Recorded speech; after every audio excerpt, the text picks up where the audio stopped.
Hello, welcome to another edition of the Pace Report. I'm Brian Pace, reporting live here at the Jazz Standard here in New York City.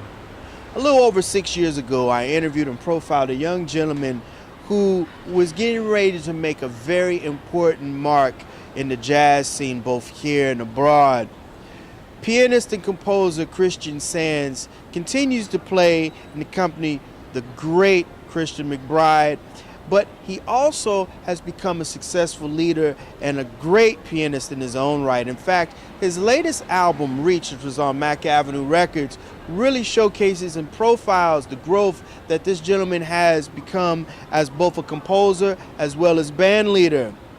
Tonight he's playing music from the new CD, and I had a chance to sit down and break bread with him about some of his roles as a band leader as well as a composer. And we sit down and talk about some of the most important parts of learning and continuing to learn and be proficient at his craft, which is piano.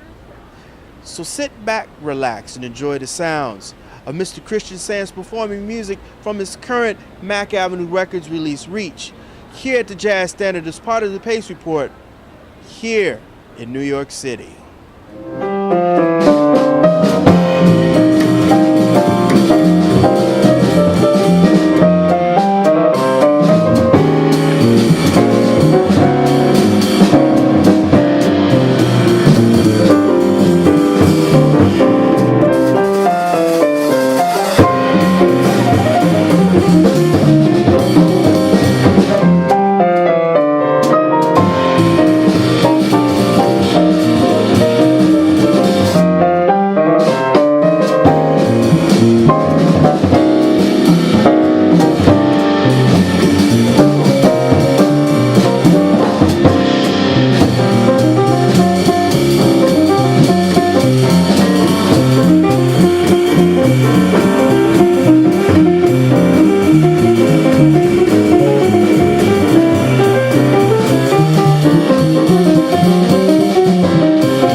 You know, 6 years ago, we sat down at the Iridium. Yeah.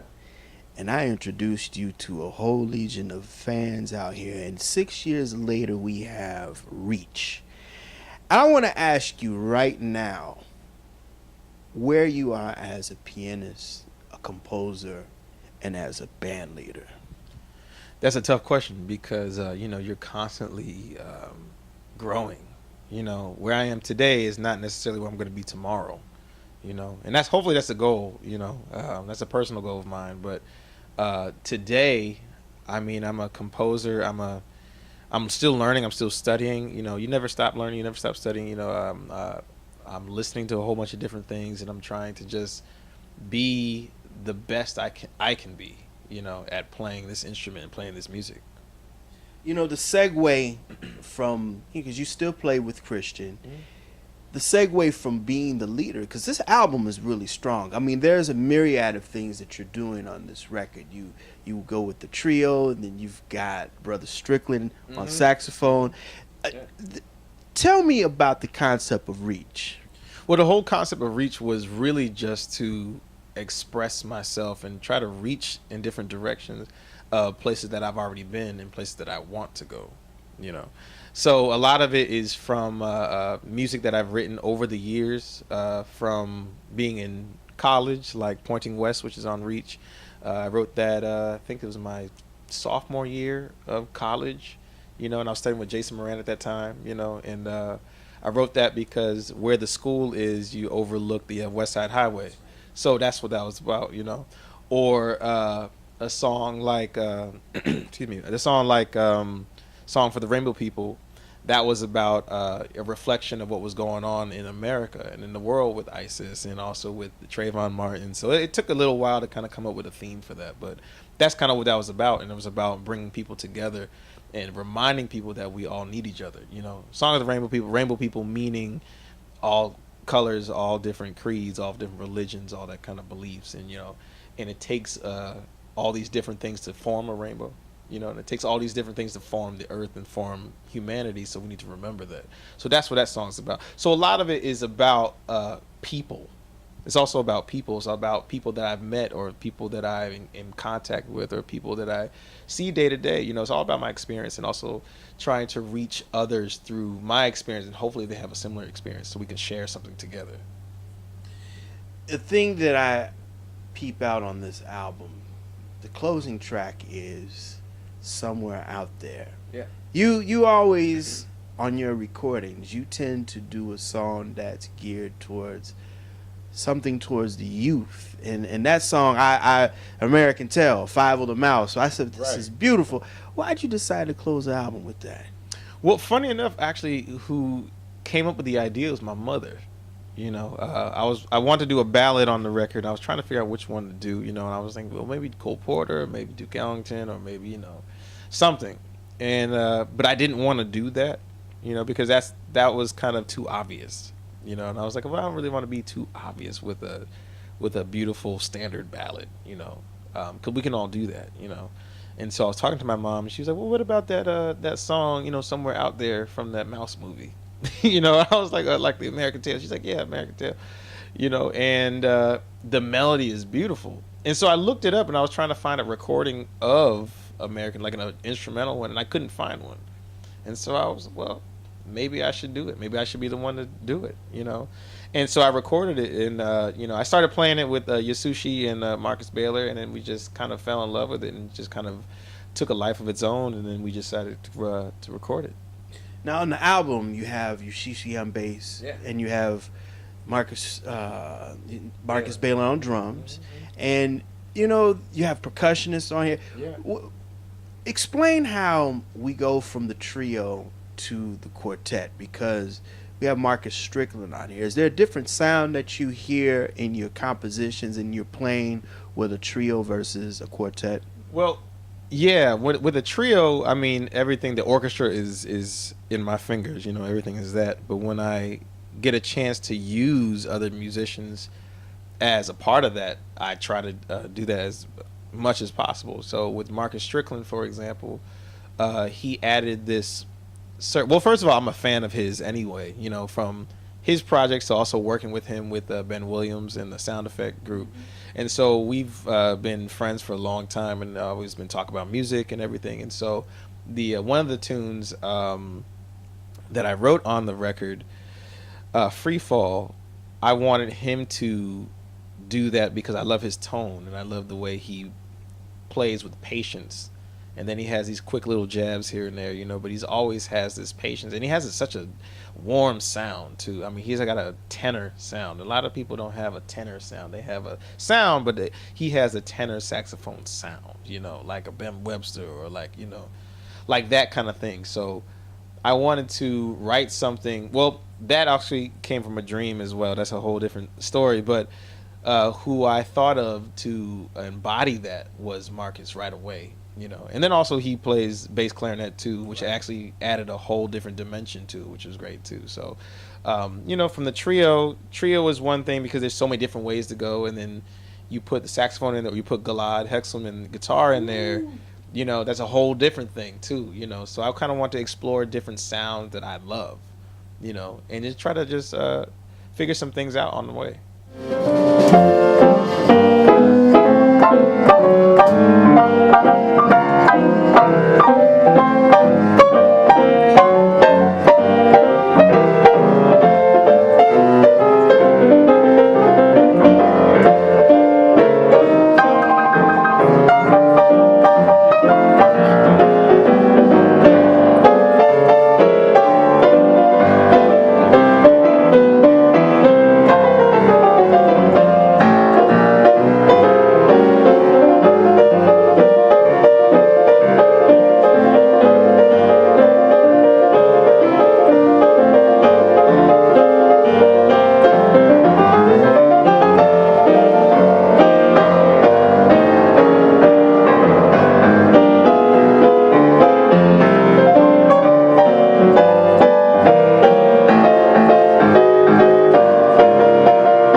piano, where are you on the 88s right now? How comfortable are you growing? Are there some things that you're still trying to figure out? Where are you right now? Well, there's always things to figure out. There's always, you will never master it. But where I am now, I mean, I have days where I'm like, yeah, this is great, and I have days where I'm just like, this sounds awful. And so you always, being an artist, you're always your worst critic. So my thing is, as long as I can, move people with it, it doesn't matter how fast I play or how slow I play or what chords I play, because people, the average person doesn't know D minor 7. The average person doesn't know, but they know what it sounds like and know what it feels like. So that's the whole idea of playing. So my thing is mastering the feeling and mastering the way to communicate through music. I think that's the question, and I think that I'm still trying to figure that out. Still trying to figure out how to communicate with people through my music, and and tell their story as long as telling my own, and trying to figure all that out. The beautiful thing about Reach, from what I'm hearing and continue to hear when I listen to this album, you're a little more relaxed in a good way. Mm-hmm. Meaning, there's some patience in some of the things that you're playing. The destination is always part of the journey, right. And that's what you express on this record. Right. I mean, first of all, I'm 28 now, so I got to slow down eventually, But also just what I've learned from so many musicians, from Christian McBride, or from Jason Moran, or from all the musicians that I've been around, from the late Jerry Allen. There's a way to pace yourself. Brian Pace. Like that's it. There's a way to to still get to the destination and still see sights and still go on a journey. And the journey doesn't have to be quick. It can, because that's an option, but also it can be very relaxed and very patient. And so the record Reach was actually, it's really just a self-reflection, and it's also, hopefully it's a self-reflection for the listener too. So with that, I wanted to take my time. I wanted to kind of listen and kind of see what happened in the music, while recording it, also while writing it, and also when performing it, and then also listening to who's playing it too. When Yasushi does something, I want to be able to hear that. I want to really be able to capture that, and also have the listener hear it too. Or when Marcus Baylor does a fill or something like that, I want people to hear what he's saying, because that's also his story too. So the whole record's about storytelling. Are you still learning? Yes, all the time. I mean, you don't ever stop. Never stop. Because every day I'm reading. Every day I'm reading. I mean, like I never let this brain turn off unless I'm tired. I mean, right. Yeah, when we get nowhere when we're tired. But what are some of the things that you're learning now as a musician as well as a composer and band leader? Well, man, like I said, it's just how to reach people. How to perform and how to tell a story. I met a gentleman a couple of weeks ago. I was doing a show, a tribute to Errol Garner, and this gentleman was from Africa, and he told me that he was an older guy, and he told me that he was in the war. This was one of the wars where all the children were soldiers, and so he was 8 year old with a gun, and I think it was from 8 to 14. I think he said he was still in this, and he had a gun, and that's all he knew. That's all he had to do. And to keep himself. Well, he had a radio. He found a radio from one of the excursions or whatever he was a part of, and he found this radio, and he kept this radio. And there was only 3 stations on the radio. It was like BBC radio, like a British news radio, and it was like a propaganda radio from Africa, from a certain part of that, and there was also a jazz station from America, and the person they played the most at that time was Errol Garner. And so he said, one day I'm going to come to America and I'm going to listen to this music and I'm going to hear it for myself, and so he went to America and heard it, and he fell in love with jazz. And so how he found me was through Errol Garner, and so he was like, you're one of my favorite pianists, you're one of my favorite people, and the fact that you play Errol Garner, because a lot of people don't, is amazing, because this is actually, Errol Garner was somebody who kept me sane. So you made me remember that. You made me remember all this stuff that I went through, and the fact that I came out of it. So when I play, like, I'm trying to capture that. I'm trying to, reach that, and take that story or take somebody else's story and tell it through the music, because they can't, or they don't want the fame, or they don't want the story being told, but it's like, well, I'll tell it for you, okay, so I'll tell that whenever I play. So that's what it's all about. So that's what I'm trying to learn how to do that more and more and more and more and more, just storytelling. You talk about somebody like Wayne Shorter, storyteller. He's still telling stories. Oh my God. Or Herbie, you talk about all these people. I mean, there's different levels of storytelling, but it's something that I want to still continue doing. So it's more than just, playing changes now. Now it's more of like, how do I express myself and tell a story where if I'm in a country that doesn't speak English, they still understand it, And it's a story that I've told from America to Budapest or to England or to Indonesia or to Africa. Like, it's the same story or somebody else's story, and they understand, like, oh yeah, I understand that same story. You talk about somebody like Nat King Cole, storyteller, a lot about love, and that's something that we all need to talk about, So, you talk about that, and that's kind of what I want to do.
This album, you have two songs, two compositions by two pioneering pianists and composers.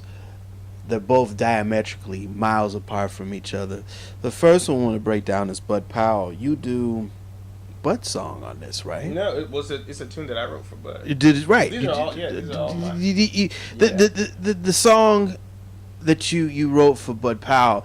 Bud is a very unique pianist in the sense that he said things very differently than some of his other contemporaries, but he also shook it up a little bit, just like his other contemporary, Thelonious Monk. Right. Well, what I want to do with this tune, because actually the song was actually a lot faster. Bud Powell was a master at tempo. So when you first hear it, you don't really think of Bud Powell. But what I did was I was teaching it to somebody, and I decided to slow it down.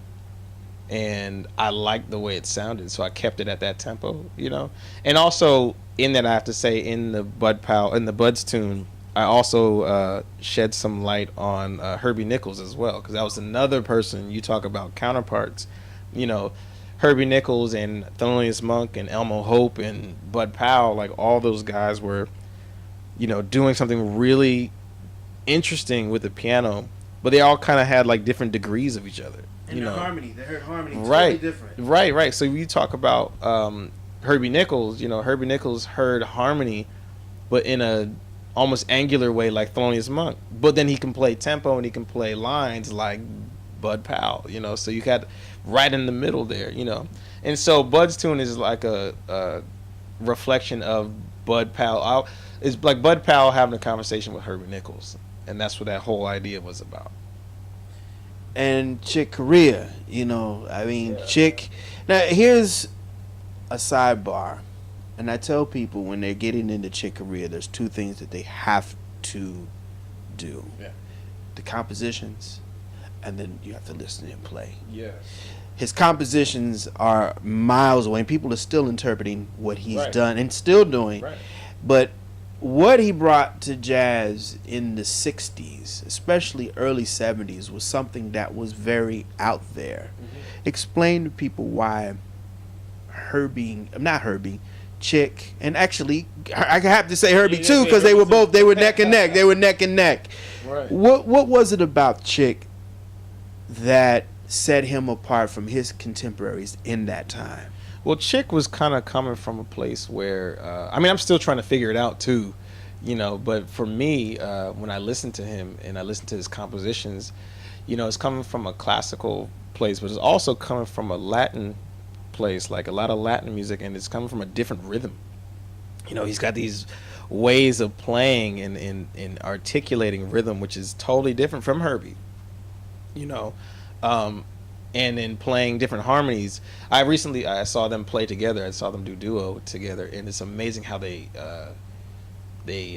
counteract with each other. They're kind of like a yin yang. Yeah. You know, one person kind of has more of an angular and brighter sound and moves quicker, and the other moves a little slower, but it has a wide sound and has a big sound. You know, so it's kind of like they both kind of you know, go back and forth with each other, you know. And even in their separate careers, they both do the same thing, you know, with Return to Forever, or you talk about, you know, the Headhunters, or Wandishi, like you talk about all that.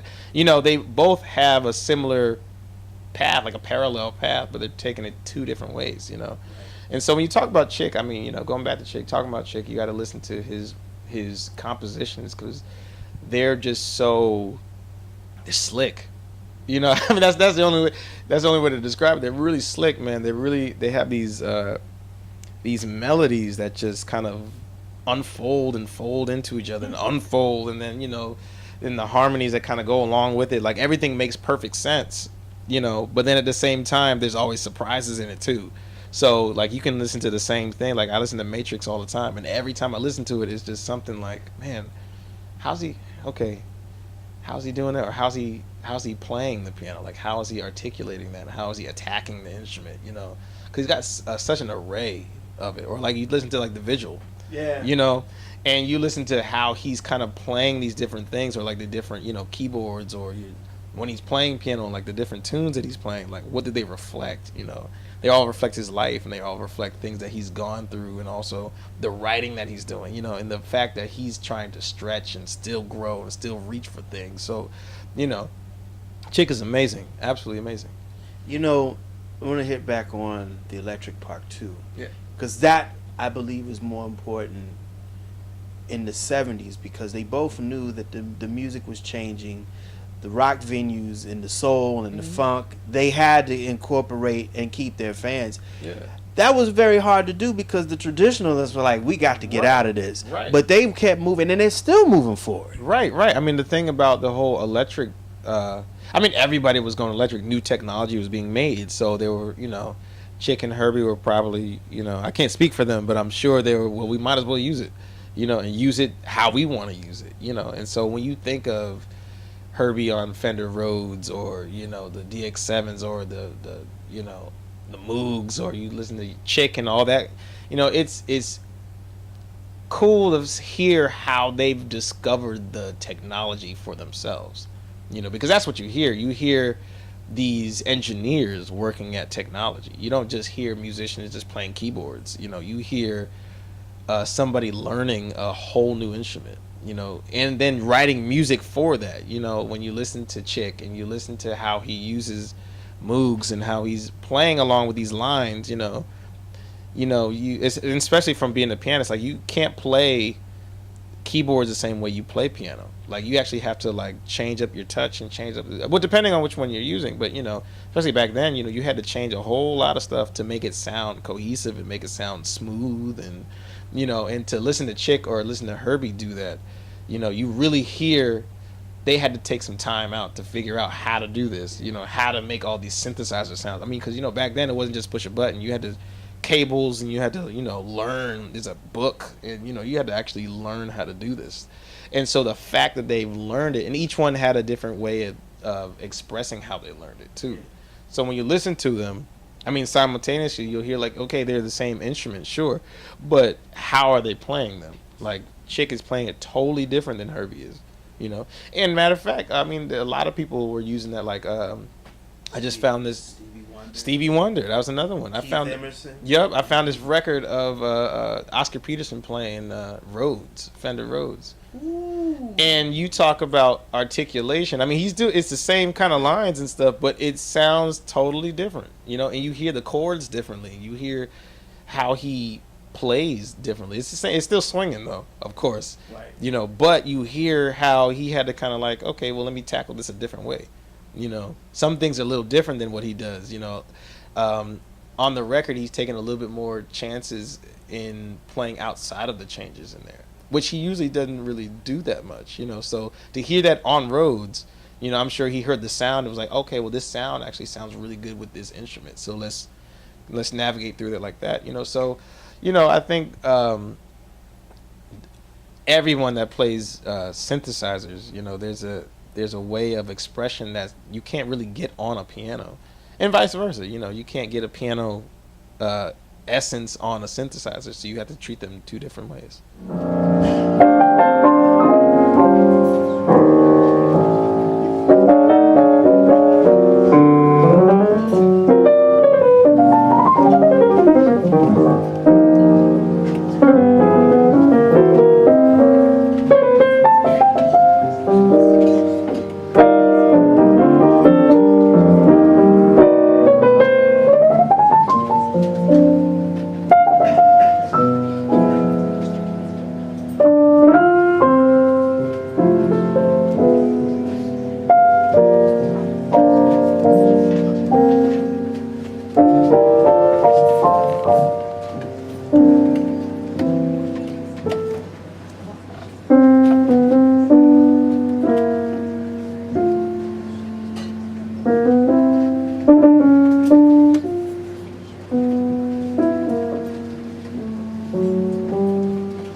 The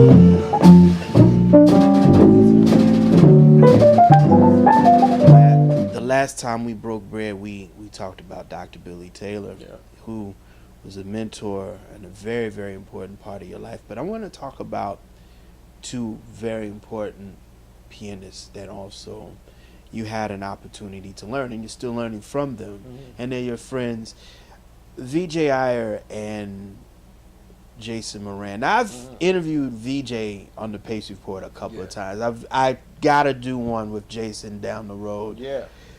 These two guys are doing some very interesting things musically, sonically, as well as on the education side. Yeah. And I need to ask you, what is it about these two guys that helped your game out a little bit? Man, well, the first I have to say just the depth of knowledge and information they have, and the way they teach it, and the way they are.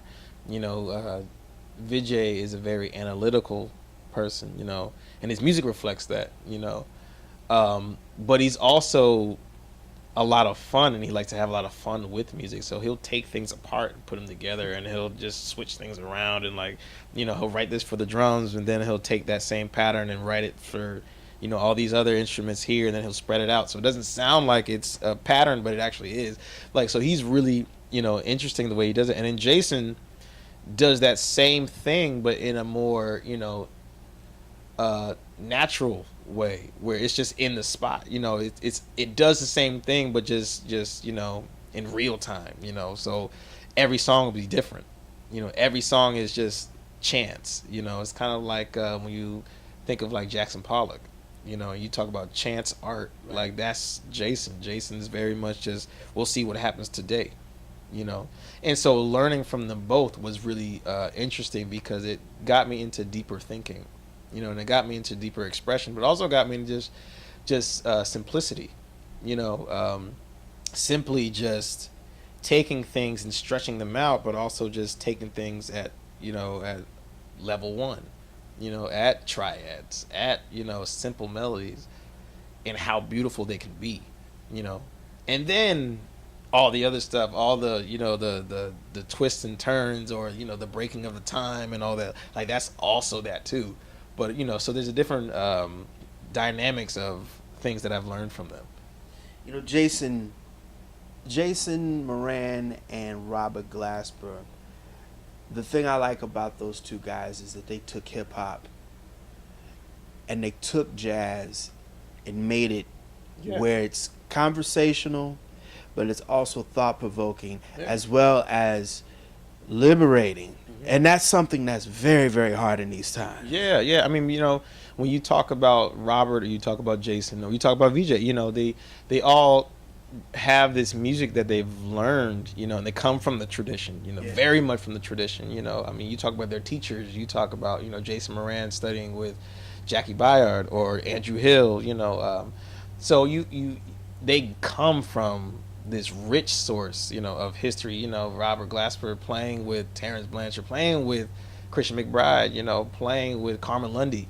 Like you take all these things, and like it gives a good starting point. So it sounds like that. Listening to Mulgrew Miller, like Robert and Mulgrew have a there's a thing. Yes. So you listen to that and you understand, like that's where it was.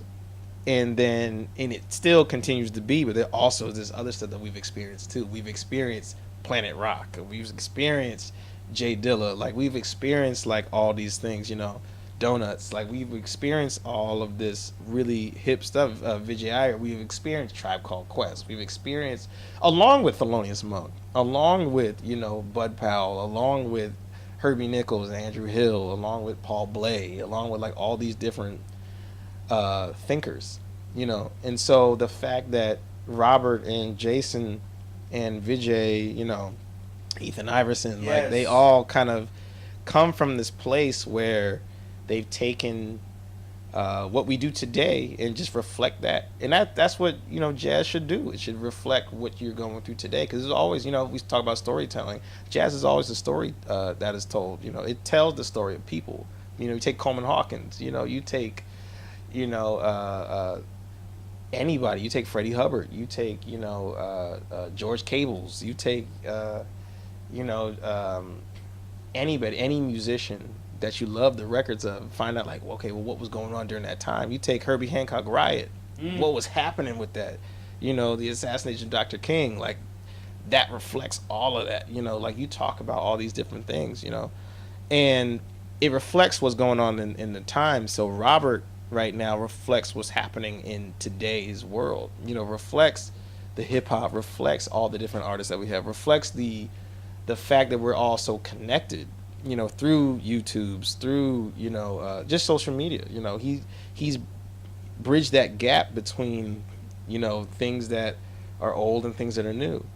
And old, not saying old and is bad, old and historic and full of knowledge and full of information. So he's taking that same information and just used it with some new stuff, and then that's what that is. Same with Jason. Jason's taking some old information, and retweaked it and kind of did his own thing, and then that becomes Robert and Jason become old, and somebody else does something else after that, and somebody else does something after that.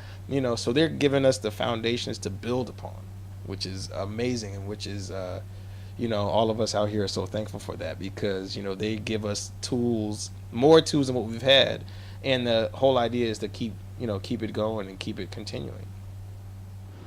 That'll do it again for another edition of the Pace Report. I'm Brian Pace, reporting live here at the Jazz Standard here in New York City. I'd like to personally congratulate the incomparable Christian Sands for his time. Make sure you go out and buy his brand new CD, Reach, which is on Mac Avenue Records. You can buy it on macavenuerecords.com, as well as Amazon, as well as iTunes. Also, I'd like to personally thank the staff and management here at the Jazz Standard for their warm hospitality, as always. Join me on my website, www.thepacereport.com, for my weekly column, as well as my past segments. Until next time, remember, if it's in the groove, it'll make you move. Till next time, peace.